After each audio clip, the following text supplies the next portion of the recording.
মৰমৰ ছাত্ৰ ছাত্ৰীসকল, মোৰ আন এটা ভিডিঅ'লৈ তোমালোকক আকৌ স্বাগতম জনাইছো। আশা কৰোঁ তোমালোকে ভালে আছা, মই ভালে আছো। ইয়াৰ আগৰ ভিডিঅ'বিলাক তোমালোকে নিশ্চয় চাইছা।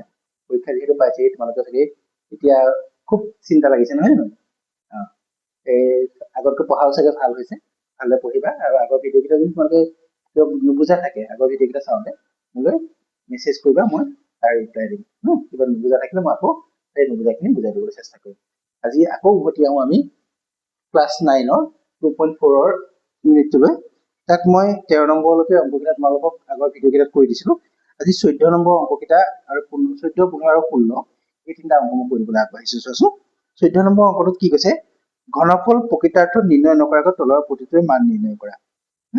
ডাইৰেক্ট ঘনফল কৰিবলৈ দিয়া নাই, ঘনফল নকৰাকৈ তোমাক ঘনফলটো উলিয়াব দিছে। ইয়াত কি দিছে, -12 cube plus 17 cube plus 7 cube plus 5 cube.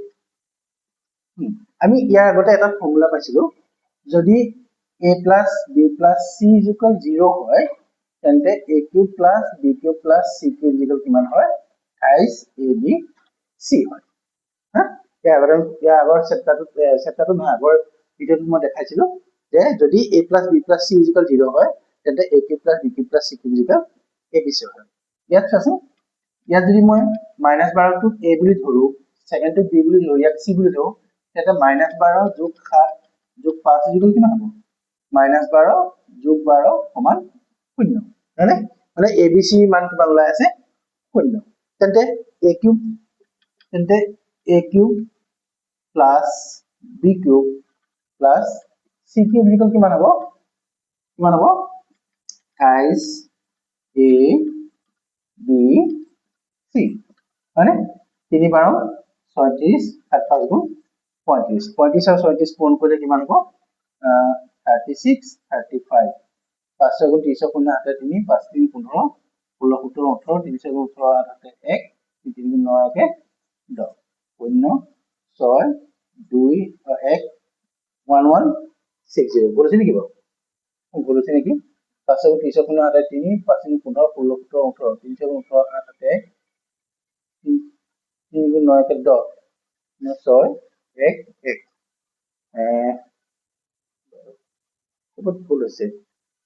7 5 গুণ 35, 5 6 গুণ 30, 6 0 8 3, 5 3 15, 16 17 18, 3 6 গুণ 18 8 1, 3 9 1 10। এইটো 2 2, সৰি ইয়াত 2, 1 2 6 0। আগত কি চিন থাকিব, মাইনাছ চিন থাকিব, নহয়নে? এতিয়া ইয়াৰ নিচিনাকৈ তুমি 2টো কৰিব পাৰিবা। ইয়াৰ 2টো 28 কিউব 15 কিউব 13 কিউব, এইটো তুমি তেনেকৈ কৰিবা। 28 is equal 28 plus -15 minus plus -13 is equal কিমান হৈ যায়, 28 বিয়োগ 28 সমান 0। হয়নে? তেন্তে ইয়াৰ কিউবটো মান কিমান হ'ব, লাষ্টত এবিচিটো কৰি দিলে হ'ল। 3 এবিচিটো কৰিলে তোমাৰ কি পাবা, এই তিনিটা পূৰণ কৰিলে যিটো উত্তৰ ওলাব সেইটোৱে ওলাব। ইয়াত আকৌ প্লাছ চিন আহিব দেই, দুইটা মাইনাছে মাইনাছে কি চিন আহিব, প্লাছ চিন আহিব। অ'কে, তাৰপিছত আমি পিছৰ অংকটো লৈ যাওঁ, 15 নম্বৰ অংকটো লৈ যাওঁ। 15 নম্বৰ অংকটোত কি কৈছে চোৱাচোন। 15 নম্বৰ অংকটোত কৈছে, 15 নম্বৰ অংক দুটা দিছে। সেই দুটাত কি দিছে, তলত দিয়া আয়ত বিলাকৰ দীঘ আৰু প্ৰস্থৰ সাম্ভাব্য ৰাশিবোৰ উলিওৱা। মানে এইটো অংক আগতে কৰিছো আচলতে, মানে আমি যে উৎপাদক বিশ্লেষণ কৰিছিলো, 3টা পদত অংক থাকিলে আমি কি কৰো, মাজৰ পদটো 2টা পদ দি কৰিছিলো, সেই অংকটো। ইয়াত কি কৈছে, 25a square minus 35a plus 12। এইটো কেনেকৈ কৰিম এতিয়া, এইটো যে পূৰণ কৰো, আগতে পূৰণ কৰি মাজৰ পদটো উলিয়াও ন। এইটো আমি তেনেকৈ পূৰণ নকৰাকৈ কৰিব পাৰোঁ। 25ৰ উৎপাদক কিমান, 5 পূৰণ 5।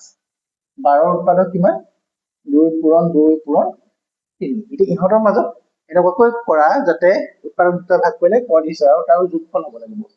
তাৰমানে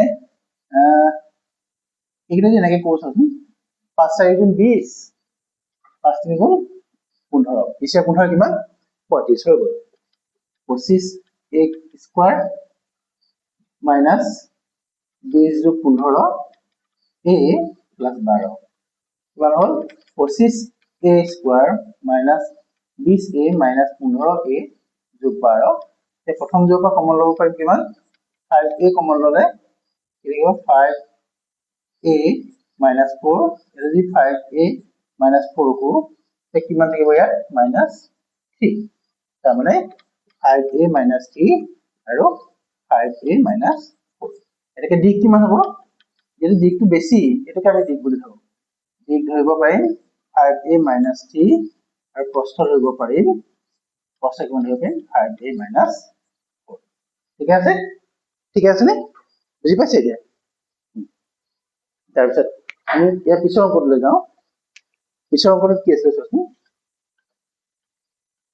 15 2 কি আছিলে 15 2 আছিলে 35y স্কয়াৰ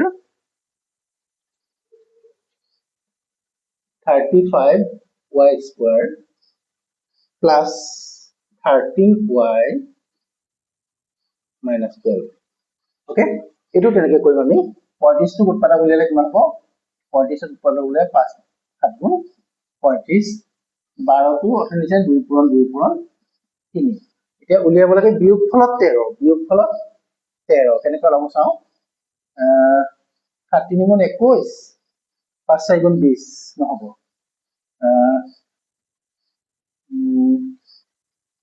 6 5 গুণ 30 30 পৰা 14 গলে কিয় নহব আমি 5 4 5 6 গুণ 30 7 গুণ 14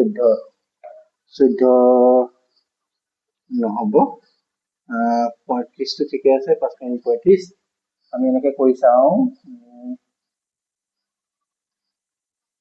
7 4 গুণ 28 5 3 গুণ 15 28 পৰা 15 গলে ঠিক মিলি গল 35y square plus 28y minus 15y minus 12 হল এজবা কি কমন লব পাই 7 এর দিকে সমান যায় 7 y ললে কিমান হ'ব 7 5 গুণ 35 7 4 গুণ 28 ইয়াতো এটো কই দিয়া 5y plus 4 5y plus 4 4 কিমান থাকি যাব 3 মানে 3 5 গুণ 15 3 6 গুণ 12 হল ঠিক আছে আমি কি পালো 7y minus 3 আৰু 5y plus 4 এটাকে দিক কিমান হ'ব দিক হ'ব 7y minus 3 আৰু প্ৰস্থ হ'ব 5y plus এটাই হল 15 নম্বৰ অংকটা এতিয়া চোৱাচোন 16 নম্বৰ অংকটো আমি 16 নম্বৰ অংকটো কি দিছে চোৱাচোন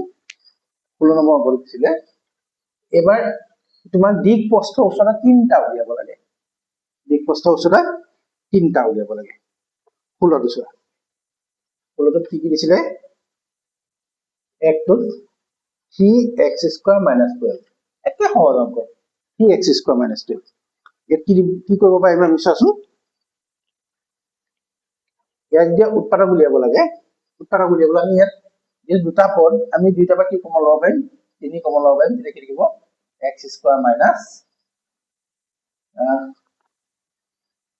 x এটা আছে ন x এটা আছে x এটা কমন লম 3x কমন ললে ইয়াত থাকিব x minus 4 4 3 গুণ 12 x এটাকে দিক কিমান হ'ব দিকটো যদি ধৰো 3 প্ৰস্থটো যদি ধৰো x আৰু প্রস্থটো কিমান হ'ব x minus ওকে এটো হল এই অংকটো উত্তৰ এটা লাস্ট অংকটো চাও এতিয়া আমি এটো পাঠৰ লাস্ট অংকটো দেই কোন ভাল পাইছা লাস্ট অংকটো কি আছিল 16 ৰ 2 টো 12y স্কয়ার ky স্কয়ার কি এটা আছে ky square plus 8ky minus 20k okay এতে তোমালোকৰ এটো ইউনিটৰ লাস্ট অংক অকমান ভালে মন কৰিবা দেই ইয়াত কি কৰিব পাৰো আমি চাচোন প্ৰথমতে আমি সংখ্যা কিটা চাইছো 12 8 আৰু 20 ইয়াত কি কমন লব পাৰিম চাচোন ইয়াকো 4 হৈ যায় ইয়াকো 4 হৈ যায় ইয়াকো 4 হৈ যায় 4 টা কমন লও আৰু কি গুটে কিটা আছে এইটো কমন লৈ লও তেতিয়া কি থাকিব 4 3 গুণ 12 এইটো ওলাই আহিলে থাকিল y স্কয়ার প্লাস 4 দুগুণ 8 y মাইনাস 4 5 গুণ 20 এতিয়া এই 4k টো বাহিৰতে থাকিয়ে যাব খালি আমি মাজৰখিনি উৎপাদক বিশ্লেষণ কৰিম 5 3 15 পৰা 2 কেনেকৈ ওলাব মাইনাস 5 পৰা 3 গলে 2 3y square plus 5y minus 3y minus 5 okay 4k টো কম থাকি গল ইয়াত থাকিলে কি এটা পৰা আমি y এটা কমন লও তে 3y plus 5 ইয়াতো 3y plus 5 থাকিলে হল মাইনাস কি থাকিলে 1 ওকে তাৰ মানে 4k y minus 1 আৰু 3y plus 5 এটাকে দিকটো কিমান হ'ব পাৰিম এটাকে দিক ধৰিব পাৰিম 4k কষ্ট ধৰিব পাৰিম y minus 1 আৰু উচ্চতা কিমান ধৰিব পাৰিম কি ধৰিব পাৰিম 3y plus 5 এইকেইটাই হ'ল তোমালোকৰ উত্তৰ ওকে মই ছাত্ৰ ছাত্ৰীসকল ইমানলৈকে আমি আজি ভিডিঅ'টো ইমানতে শেষ কৰিছো কেনেকুৱা হ'ল তোমালোকে কমেন্ট সেকশনত জনাবা আৰু কিবা প্ৰবলেম থাকিলে তোমালোকে কমেন্টত মোক সুধিলে মই উত্তৰ দিম ধন্যবাদ